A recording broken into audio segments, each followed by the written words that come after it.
네, 안녕하세요. 오늘은 부활의 비밀에 대해서 여러분들과 함께 이야기를 나누어 보는 시간을 가져보도록 하겠습니다.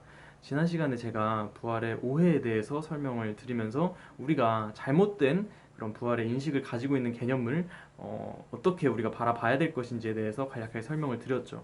사도 바울이 어리석은 자여 너희의 뿌리는 씨가 죽지 않으면 살지 못하겠고 라고 설명을 한 것과 같이 우리의 몸은 결국에는 죽어야지 영혼을 살리고 그 영혼이 장래 형체를 깨워서 다시 살아나게 된다라는 것을 설명을 드렸죠.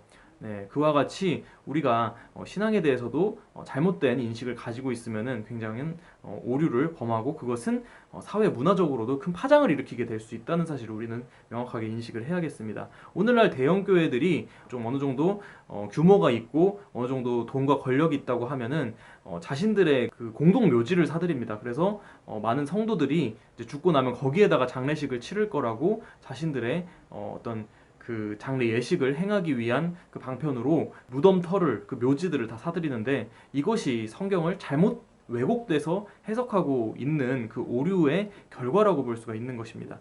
자, 그런데 실제로 성경에도 보면은 그런 표현이 있어요. 무덤을 열고서 이제 나오게 할 것이다. 그래서 에스겔서 37장에 보면은 백성들아 내가 너희 무덤을 열고 이스라엘 땅으로 돌아가게 하리라 이런 내용이 나와 있는데 이것은 이제 예수님께서 재림할 때의 표현인 거죠. 잘 믿는 사람들을 무덤에서 끄집어내 가지고 건져서 이제 하나님께로 보내릴 것이다. 그것이 이제 진정한 부활이다라는 식으로 우리가 왜곡되게 해석을 하고 있는데 이것도 성경을 단편적으로만 이제 해석을 하고 자기 방식으로 주관적으로 이렇게 해석을 하는 데에 대한 오류라고 볼 수가 있습니다. 하지만 이 성경에 나와 있는 이 무덤이라는 의미를 정말 하나님께서 이제 주시는 그 의도에 맞게 우리가 생각하고 인식을 할 수가 있었더라면 우리가 이런 잘못된 장묘 문화가 이제는 없어지고 변화될 수 있지 않을까라는 것을 우리는 생각을 해보면서 우리 깊이 하나님의 의도를 헤아리는 그런 신앙을 하는 저와 여러분들이 되었으면 좋겠습니다. 자, 그러면은 성경에서 하나님의 의도가 무엇일까요? 이 무덤에 대해서 어떻게 쓰고 있는지 그 성경의 용례를 살펴보니까 마태 23장에 예수님께서 이제 서기관 바리새인들의 신앙을 책망할 때 이렇게 말씀을 하시는 거예요. 화 있을진저 서기관과 바리새인들이여 회칠한 무덤 같으니 그들의 신앙이 이런 모습이었다는 것입니다. 그들이 얼마나 남들 보기에 정말 깍듯하고 정말 반듯한 생활을 유지하면서 청렴하게 살려고 노력을 했습니까? 하지만 그것은 빛 좋은 게살구처럼 남들 눈에 보기에 겉보기만 그럴싸한 신앙을 하고 있는 것이지 그 속에 이 내실과 자신의 개인 생활은 전혀 언행일치가 안 되고 정말 가식적이고 정말 거짓된 신앙생활을 하고 있었다라는 것을 단적으로 보여주는 말씀이라고 할 수가 있겠습니다. 그 모습, 그 신앙 상태를 이 에스겔서 37장에 나와 있는 마른 뼈다귀의 상태와 우리가 같이 투영시켜서 볼 수가 있어야 되는 거예요. 그러니까 그러한 마른 뼈다귀들을 인자가 이제 생기를 대어내서 생기를 불어넣어서 이 무덤을 열고서 나오게 하는 그런 역사가 일어나는데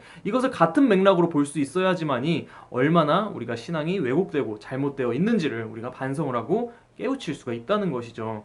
그런 정말 서기관 바리새인과 같은 그 형식적인 정말 율법에만 매여 있는 잘못된 신앙을 하고 있는 이스라엘과 같은 모습이 나라는 것을 인식을 하고 정말 예수님께서 생명의 말씀을 불어넣어 주실 때 진정으로 회개하고 진정으로 예수님께 붙을 수 있는 그러한 신앙이니 바로 비로소 이제 변화가 되는 정말 그 무덤을 깨고 나오는 신앙을 하는 것이고 그것이 바로 이제 영적으로 죽은 영의 무덤을 의미하는 것에서 우리가 영적으로 회복되고 영적으로 부활을 하는 그런 원리를 우리가 인식을 할 수가 있어야 되겠습니다. 자, 그렇게 부활을 하고 영적으로 우리가 다시 생명력 있게 살아가는 신앙을 할 수가 있을 때에 비로소 신앙적인 용어로는 거듭났다라고 표현을 하는 것이죠. 예수님께서 니고데모에게도 네가 이제 물과 성령으로 거듭나야지만 하나님의 나라를 볼 수 있다라고 말씀을 하셨잖아요. 그런 원리를 우리가 삶에서 깨우쳐야지만이 온전한 하나님께서 바라시는 그런 신앙을 할 수가 있다는 것입니다.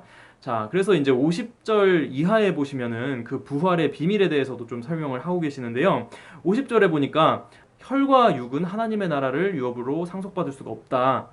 그리고 이 썩은 것은 썩지 아니한 것을 유업으로 받을 수가 없다라고 사도 바울이 이렇게 명시를 하고 있는 것입니다. 그러니까 뭐예요? 결국에는 우리의 육체가 뿌리는 씨가 죽어야지 다시 살아나는 것을 입을 수 있는 것처럼 우리가 몸이 죽고 나서 그 시체는 결국에 다음에 찾아올 그 내세의 그 영원한 세계를 받아들일 수가 없다는 거예요. 그 아예 구조부터가 완전히 다르다는 거예요. 예를 들어서 우리가 로켓을 발사한다고 했을 때 로켓가 하늘에 이제 그 대기권을 넘어서 성층권으로 막 날아오르잖아요. 그때 중요한 이 핵심 포인트는 이 로켓의 뚜껑 부분이 있는 거예요. 그 뚜껑 부분에 비로소 인공위성이 들어있는데 그 인공위성이 이 위로 솟아올라서 그 인공위성이 중요한 거잖아요. 일정한 궤도 위에서 이제 인공위성이 가야지 그 인공위성만 이제 발사가 되고 끌어올리는 것인데 그 로켓의 연료통에 해당하는 이 육체는 그 영혼을 담을 그 그릇의 역할밖에 안 하고 있는 것인데 오늘날 신앙이 변질이 되고 타락한 것이 이 영을 추구하지 않고 우리의 육체만 따듬기에 그 급해 있는 그런 모습들을 예수님께서는 또 한탄하고 있는 모습이다라는 것을 우리가 인식을 할 수가 있는 거겠죠. 자, 엘리야가 이제 승천해가지고 하늘로 올라갈 때 엘리사와 이제 마지막 이제 이야기를 나누고 주거니 받거니 대화가 오가고 있을 때 갑자기 불말과 불병거들 그 불수레가 나와가지고 둘의 사이를 막 가르고 있었잖아요. 그러고서 이제 회오리 바람이 이제 엘리야를 감싸고 돌면서 이제 엘리야가 올라가게 되는 것이죠. 자, 그때 엘리야는 정말 기쁜 마음으로 행복하게 뾰로롱 이렇게 올라갔을까요? 아니면은 정말 온갖 이물질들이 섞인 채로 올라갔을까요? 정말 그야말로 정말 흙먼지와 정말 갖은 오물들이 있어가지고 형체를 알아보기 힘들 정도로 복잡한 모양으로 올라가는 거예요. 근데 그 모습을 요단강 건너편에서 제자들이 보니까 어땠어요? 우리 스승님한테 무슨 일이 생기는 거야? 막 난리가 난 거예요. 그래가지고 막 부랴부랴 쫓아와가지고 묵묵히 이제 그 모습을 옆에서 지켜보고 묵묵히 자신의 길을 가는 그 엘리사한테 찾아와가지고는 우리 스승님 좀 제발 시체라도 찾을 수 있게 간곡히 좀 부탁을 드립니다. 그러면서 요청을 하니까 엘리사가 너희들 이럴 필요가 없어. 이미 그분은 가신 것이고 아무 소용이 없다. 이제 포기하고 찾지 마라 라고 이야기를 하는 거예요. 그러니까 무슨 소리냐고 자기는 끝까지 스승을 찾아야 된다고 절박하게 이렇게 매달리는데 결국엔 목소리 크고 무식한 사람이 이깁니다. 그래 그럼 니들 맘대로 찾아라 이러니까 그 제자들이 찾는데 3일 밤낮을 찾아 헤매도 이 엘리야의 시체를 찾을 수가 없었다는 거죠. 여기서도 우리가 하나님께서 우리에게 주고자 하시는 메시지가 있는 거예요. 우리의 육체의 삶은 그렇게 크게 중요한 것이 아니다. 육체의 모습은 정말 우리가 지금까지 저 같은 경우에 30년 인생을 살았고 뭐 40년, 50년 많이 연배가 있으신 분들 많잖아요. 지금의 인생을 살아가는 데에 정말 필요한 연료가 공급받고 큰 병 없이 무탈하게 살아있고 버티고 있는 것만으로도 우리의 육체는 제 역할을 잘하고 있는 거예요. 그러니까 너무 집착을 하지 말라는 것이고 중요한 것은 우리의 육체에 어떠한 영을 담고 어떠한 생각을 우리가 담고 살아가느냐 그것이 하나님께서 보시기에 합당한 그런 부활의 좋은 포인트라고 볼 수가 있는 것입니다. 자, 그래서 사도 바울이 그래서 쭉 그 설명을 이어가면서 이제 51절 이하의 부활의 비밀에 대해서 이제 설명을 하는데요. 내가 너희에게 비밀을 말하노니 라고 이제 설명을 하고 있다는 것입니다. 50절까지의 그 설명은 이 죽은 자가 부활을 하는 그런 원리에 대해서 쭉 이제 설명을 하는 거예요. 그런데 여기에 이제 비밀이 있다는 거죠. 자, 지금까지의 이제 상황의 분위기를 보면은 사도 바울이 이 죽는 것으로 다 끝나는 것이 아니라 죽음 뒤에 세계가 있고 그렇기 때문에 우리는 그 절망을 하지 말고 포기하지 말고 우리 희망을 가져야 된다 하면서 죽음 뒤에 부활의 이 생명체에 대한 그런 비전을 끊임없이 사도 바울이 이렇게 표현을 하고 있다는 걸 볼 수가 있습니다. 그런데 그 순간 그런데 여기에 또 비밀이 있다는 거예요. 그런데 말이야 사실은 내가 너희들한테만 얘기해주는 거야 하면서 이 비밀에 대해서 구체적으로 설명을 하는데 잠자지 아니할 자가 있다는 것입니다. 자, 잠들지 아니하는 사람이 있다. 이게 무슨 표현일까요? 네, 여기서 잠자지 않는다는 것은 지금까지 죽은 자의 부활에 대해서 끊임없이 설명을 하고 있잖아요. 그냥 밤에 쿨쿨 자는 밤잠과 같은 그런 잠이겠냐는 거죠. 그게 아니라 이 여기서 모두 잠잘 것이 아니오 라고 말하는 그 잠은 사망의 깊은 잠, 죽음의 깊은 잠을 자지 않는 사람이 있다는 거예요. 그럼 그게 무슨 의미겠어요? 죽지 않는 사람도 소수긴 하지만 있다라는 것이 사도 바울이 설명하는 포인트라는 것이죠. 죽지 않고 산다? 이것은 비단 기독교인들에 국한된 것이 아니라 모든 인류가 추구했던 비밀이 여기서 풀려지는 것이잖아요. 진시황이 얼마나 정말 영생하려고 불로초 찾으면서 그렇게 고생을 했는데 결국엔 못 찾고 죽음 앞에 굴복을 했잖아요. 모든 인류가 찾고자 해도 찾지 못하던 그 숙제가 바로 이 성경에 나와 있는 사도 바울의 고린도전서 15장의 이 가르침 속에서 이 모든 부활의 원리가 풀어져 있다는 것입니다. 마지막 나팔에 순식간에 홀연히 다 변화하리니 이 썩을 것이 썩지 아니할 것을 입고 우리도 변화하리라.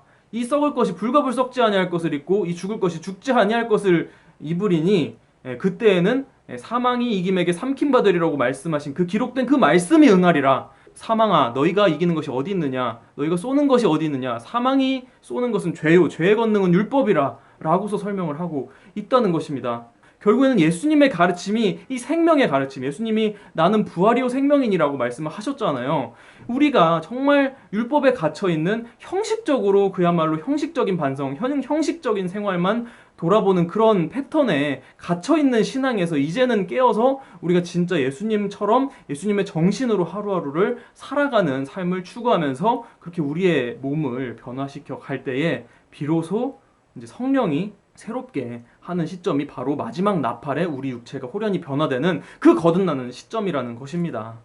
네, 우리의 삶을 한번 돌아봅시다. 얼마나 정말 우리 자신만 바라보고 좀 기껏해야 우리 가족 단위만 바라보는 신앙에 갇혀 있었나요? 기독교인들 청년들만 같이 이제 대화를 나눠봐도 알 수 있는데 기도 제목에 대해서 나눔을 하면은 이제 다 그런 식이거든요. 자기 자신에 대한 반성은 정말 너무나도 깊이 있게 하고 그리고 또 자신의 어떤 그 가족들이나 이런 정도의 유익을 구하는 그런 기도를 정말 간절하게 애타게 하는 것을 볼 수가 있는데 진짜 중요한 것은 이 세상이 바뀌고 하나님의 나라가 변화될 수 있으려면은 내 한 몸 불살라서 희생을 할 수가 있어야 되는 거예요. 진정으로 하나님의 말씀이 들어오고 진정으로 예수님의 가르침이 들어온다면 예수님께서 살아생전에 어떠한 길을 걸으셨고 어떠한 행동을 하셨는지 그 행동의 모든 것들이 정말 우리의 정말 영으로 우리의 정신으로 들어올 때에 우리의 추구하는 방향이 달라지고 우리가 추구하는 신앙이 다 달라지겠죠. 네, 고린도전서 15장에는 마지막 나팔에 우리 몸이 썩지 아니할 것을 입어서 불갑을 썩지 아니할 것으로 변화된다고 말씀을 하지만 계시록 11장 15절에서는 마지막 나팔에 세상 나라와 주와 그리스도의 나라가 되어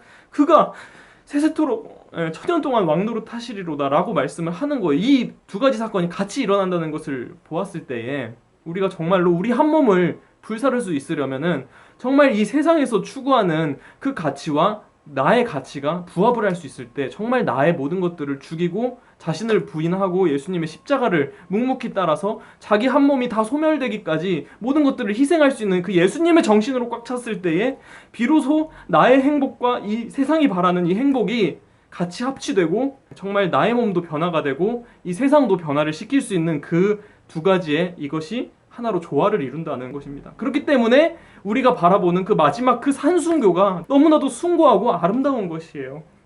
여러분 이 가치를 정말 마음속에 새기고서 정말 날마다 우리의 영을 깨우는 그런 신앙을 해야만 합니다. 요한복음에도 나와 있잖아요. 살리는 것은 영이니 육은 무익하니라. 내가 너희에게 이른 말이 영이요 생명이라 라고 말씀하시잖아요. 그 말씀의 가치를 우리가 온전히 회복시켜서 정말 세상도 긍정적으로 살리고 우리의 몸도 살릴 수 있는 그런 신앙을 회복을 했으면 좋겠습니다. 이제 마지막 때입니다. 이제 더 이상 주저하지 말고 그리고 좌절도 하지 말고 이제는 정말 하나님만 바라보고 예수님만을 바라보면서 그 말씀의 능력으로 살아갈 때에 이 성령이 우리를 도와주실 것입니다. 부디 오순절 마가다락방의 역사를 체험할 수 있는 저와 여러분들이 되었으면 좋겠습니다. 그래서 정말 엘리야처럼 에녹처럼 정말 착하고 충성된 종으로 인정받아서 예수님과 늘 날마다 동행할 수 있는 저와 여러분들이 되기를 주님의 이름으로 축원을 드리겠습니다. 감사합니다.